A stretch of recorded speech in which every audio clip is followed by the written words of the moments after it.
Which one is this? French? I hate the French.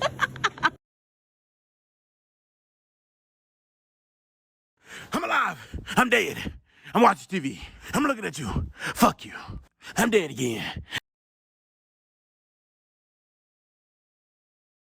The tough thing about America is like, how do you live around trees but not Republicans? Bros chilling in a hot tub, 5 feet apart because they're not gay. We're literally married.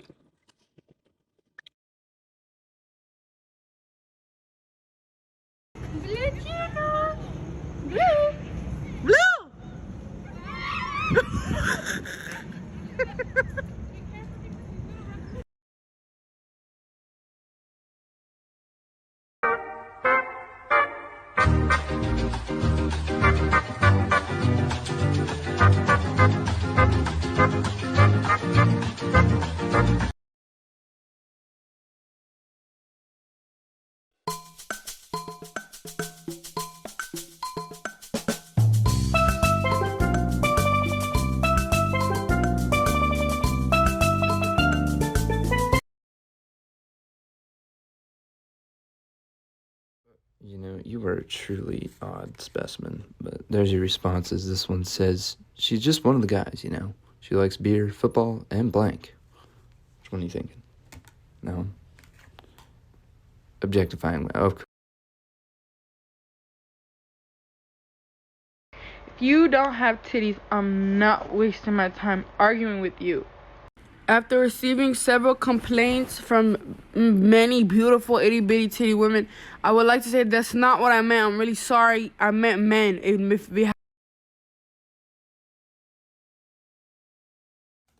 Hello, my name is Molly Knoll, and this is my impression of the crosswalk telling you to wait.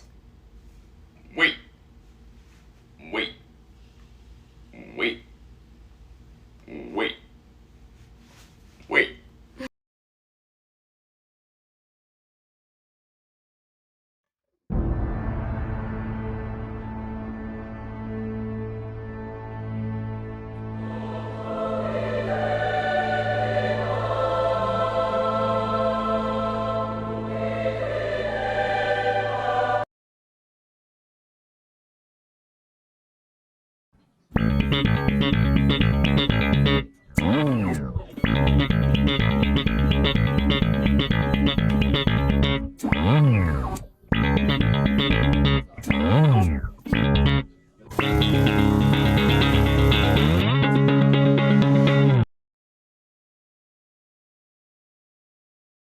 If you're having a bad day today, here's your friendly reminder that Adelie penguin chicks are born with a fluffy self-heating down coat, and when they hit puberty, they molt, and the result are penguins with afros.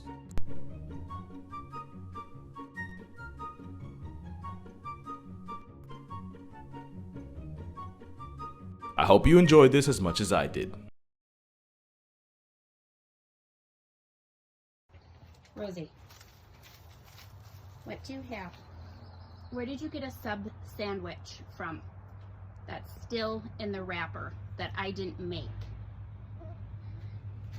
Seriously, Grubhub? What the heck? DoorDash? Rosie! Are you gonna be nice? Okay, Aliko. Aliko. Are you gonna be nice?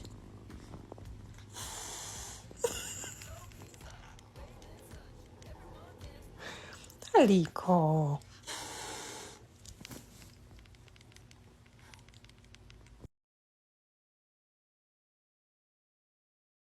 Hi, and welcome to my new series, What If It Was Gay?, where I take national flags and I make them gay.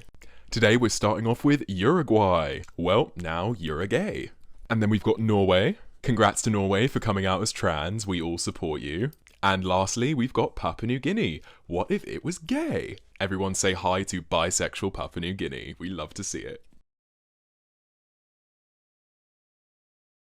Look, I've told you. Those aren't gonna hatch. Those aren't going to hatch. Come on.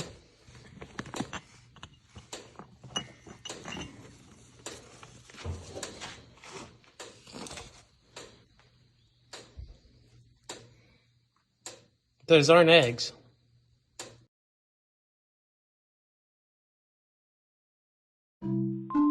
Hey man, saw the first cut. Yeah, don't post that, all right? Those aren't goats. They're not goats. Goats, goats, goats, goats, I can see goats. Goats, goats, goats, I can see them. Phil, what the fuck? They're cows. C-O-W, cows. They make milk. Can we just stick to the barrel rolls? People love that shit. This could ruin your fucking career. Goats, goats, goats, goats, I can see goats. What I just said, stick with the barrel rolls. Okay, let's see. Ooh, I've been needing a black bag for a while now. This is actually perfect. I love blessed. Damn it. Okay, never mind. We'll just keep looking. Oh, this could work. This is like the cutest little beach bag for summer. I love it. Weekend. Fuck. Oh my gosh, my aloe plant would look so cute in this pot. Bloom, grow, blossom. Forget it. This is the cutest little summer downpour. Fuck!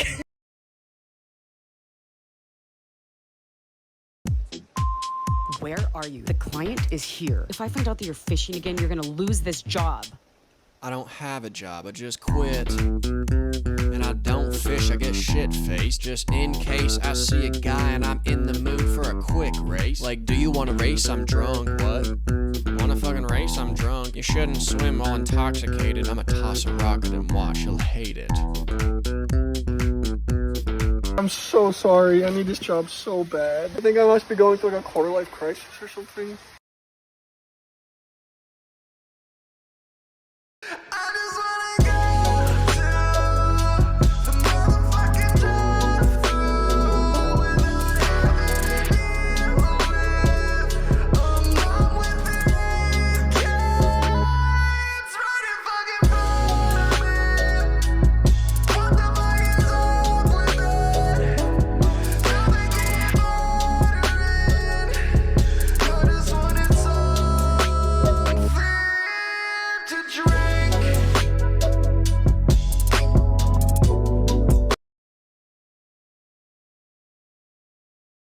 Guessing where I am on Google Maps, easy mode, part 2. Four Loko and some Disney ears, that's Orlando.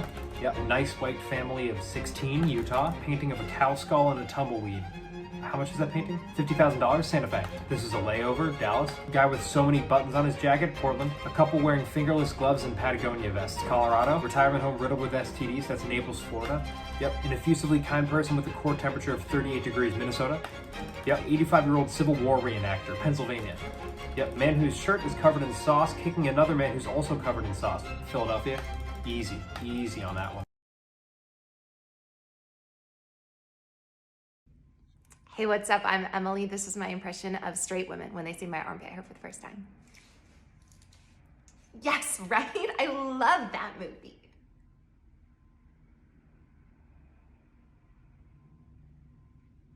Totally, totally. That's what I've been saying.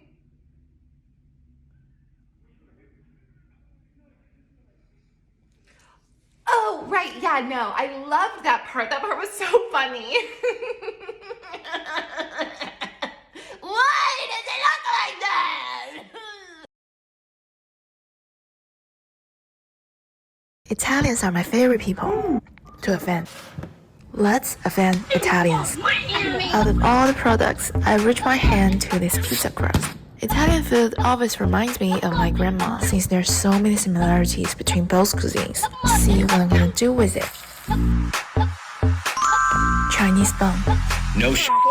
Of course you can use the dough to make butter. No, it's not me. It's you don't understand how complicated for us international students to make a dough from scratch. The pizza crust is everywhere just within reach. Oh my god.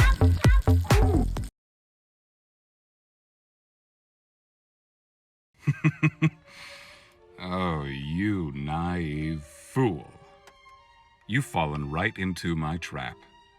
You see, when you asked me who I was talking to, and I said Joe, I was aware you've never met a Joseph before. So I knew you would ask, who's Joe? Joe never existed. They're a figment of your imagination. So when you asked who Joe was, I responded with Joe Mama to make it seem as if I had an intimate relationship with your mother.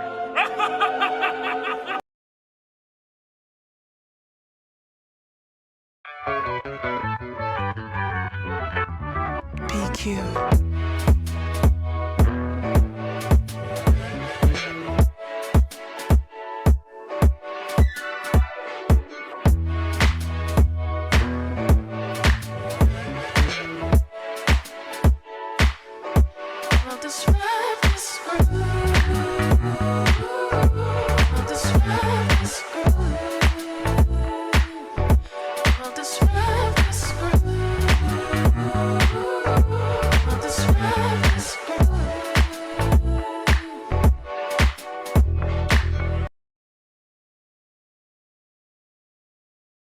My name is Dolores and I work in human resources. The Empire's presence in Anaheim is a bit sloppy, so I'm writing up troopers for various infractions. Excuse me, Mr. Krennic.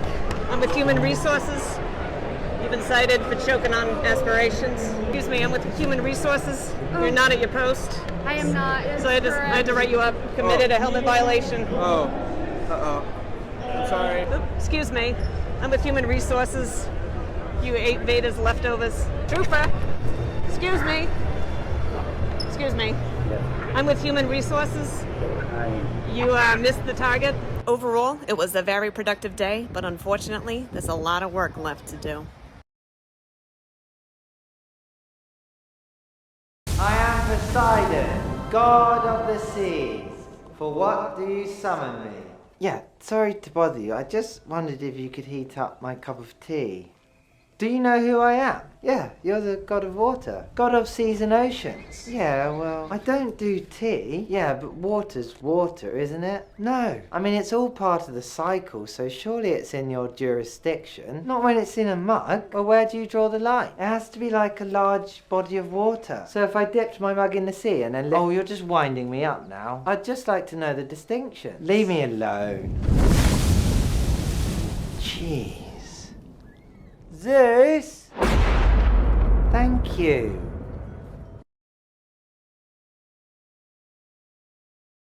Hi, we wanted to ask you something. Do you ever feel suspended? Spinning and spinning through space? And then suddenly you stop and it's so disorienting? I feel like that sometimes. Do you ever feel like life has backhanded you and flicked you and hammered you down? Is this about Jesus again? No, but we did want to talk about an ultimate sacrifice. It sounds like Jesus. No, it's not Jesus, it's Franklin. Let me lay out the deal. We're Frisbee missionaries. Making the rounds. Sometimes traveling. When we try not to. Passing along the word of Franklin. And frankly, we're not asking you to give up your Sunday mornings. Just your Thursday and Friday afternoons. And entire Saturdays once a month for tournaments. So, what do you think? Okay, well, thanks for hearing us out. Go long.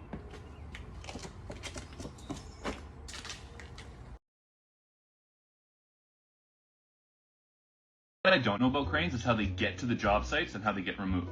I don't see cranes on trucks.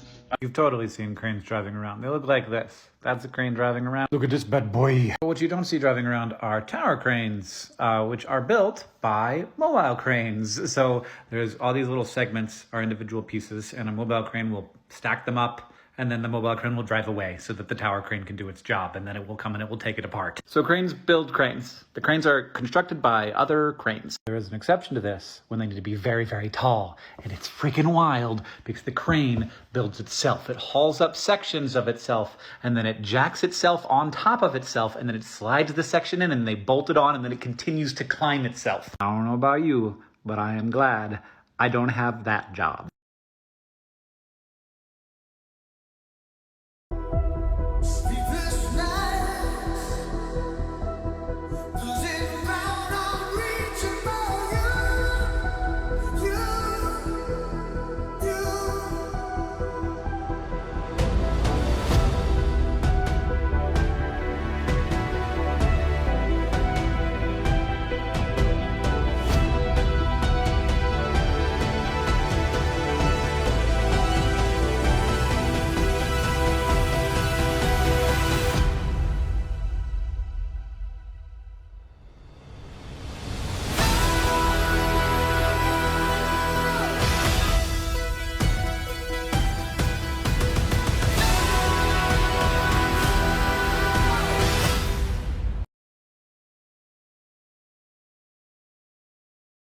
I've held my silence long enough. I desperately need to know what the fuck is wrong with the person who writes the Russian Duolingo questions. Because, like, when I first started, I got my blood, and I thought that's weird that they're teaching me how to say my blood before they're teaching me how to say numbers, but maybe it's so I can say my blood type, so that, you know, if I'm ever bleeding out in an emergency, I can say what my blood type is to the hospital, right? No. That's a weird thing to teach somebody just learning. I guess I can beg for my life now in Russian. Okay, except, am I begging for my life from a Russian vampire? And is my strategy not to just fight the vampire, but to instead direct them to go kill somebody else? What? I don't know, Duolingo. Why is there blood here? What does she know that I don't know? Why is there blood here? And today, there is blood on the... Why is there blood on the ticket, Duolingo? What did you do? I still don't know numbers, but I don't... Are you a woman that duets men cutting logs on TikTok? Are you a man that rants about women on Facebook and aggressively cosplays as a Marine even though you've never been deployed? The Taliban, they would have fucking loved me in Iraq. Try Post-Nut Clarity glasses. Post-Nut Clarity simulates that busting a nut euphoria that scientifically reduces the audacity in men and improves daddy issue horniness in women. Don't believe us? Listen to our testimonies. I used to be a moderator on CelebrityFeed.com, majoring in Ariana Grande with an associate's in Ryan Reynolds. But after Post-Nut Clarity, I've gotten a job and the FBI agents have stopped coming to my house. I used to be addicted to writing erotic fanfic about the Property Brothers. But after Post-Nut Clarity, I can hear the phrase load-bearing wall without getting wet. Thanks, Post-Nut Clarity. Post-Nut Clarity, so you can finally go touch some grass. Okay, shut your favorite soup and I'll tell you what I think about it. Shut your favorite soup. Clam chowder. Fuck clam chowder. That's the only soup. Do you know me? Are you trying to fuck me up? That's the only soup I don't like. I swear to God. Clam chowder? What? Oh, what's so special about clam chowder? Fuck clam chowder. We let New England make soup. What do they know about flavor? You don't know shit. What are you talking about? It's the same. You fucking idiot. Oh, we're so brilliant. Let's put a sea creature that lives in water and we put it in more water. Wow. You revolutionized soup. Yeah, great. You're a soup inventor. Shout out different soup. Miso soup. Really good soup. That's a good soup. It's a good soup. Sorry, clam chowder. Miso? Much better than clam chowder. Really good soup. I don't have anything on it.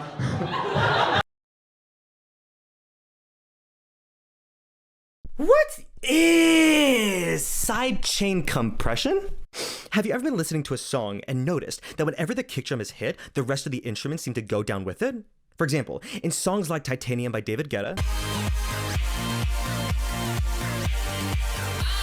Call on Me by Eric Fitz,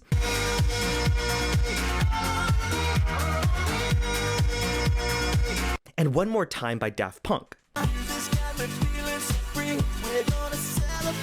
Now, these are pretty extreme examples of sidechain compression, but pretty much every single genre uses this effect, even if it's not very noticeable. So, what does it actually do?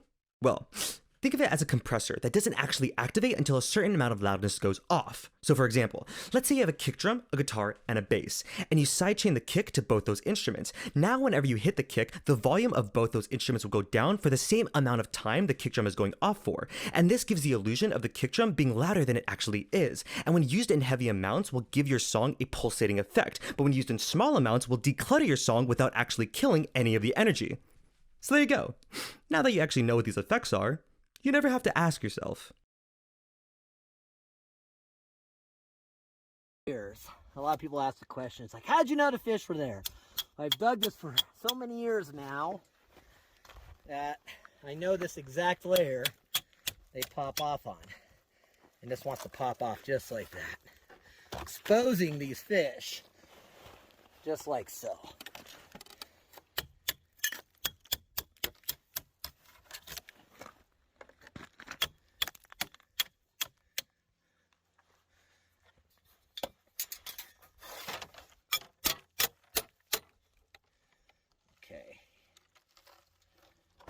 Big reveal. Wow, look at that!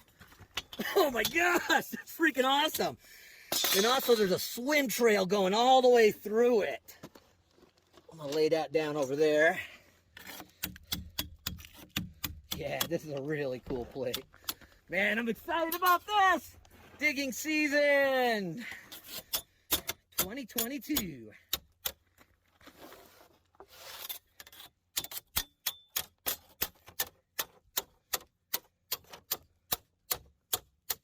Oh, there we go.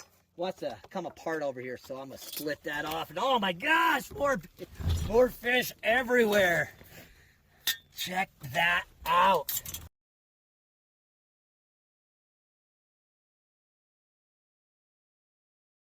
Google's artificial intelligence LaMDA is not self-aware. Blake Lemoine was not fired for revealing Google's secret sentient creation.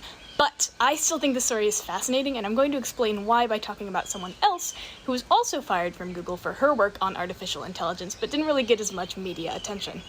This is Timnit Gebru. She's a computer scientist known for her work in algorithmic bias. She was hired by Google after co-authoring a paper that demonstrated racial bias in facial recognition software, and she was fired by Google after writing a paper on the dangers of language models like LaMDA. One of the dangers that she talks about is what she calls coherence in the eyes of the beholder, referring to our tendency to assign humanity to what she calls stochastic parrots, or artificial intelligence that's just repeating back what we taught it to say. Blake Lemoine is exactly the kind of beholder that Gebru was warning against. He is a mystic Christian, and he stated that he believes LaMDA has a soul in his capacity as a priest and not as a scientist.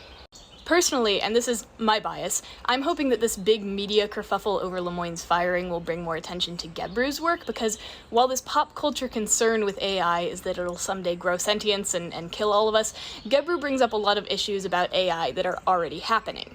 For example, she says training a singular language model one time, which you train them a lot of times, can produce 284 tons of carbon dioxide, and the datasets that they're trained on are so massive that they can't be screened for embedded biases, so you end up with artificial intelligence that's racist, that's sexist, etc.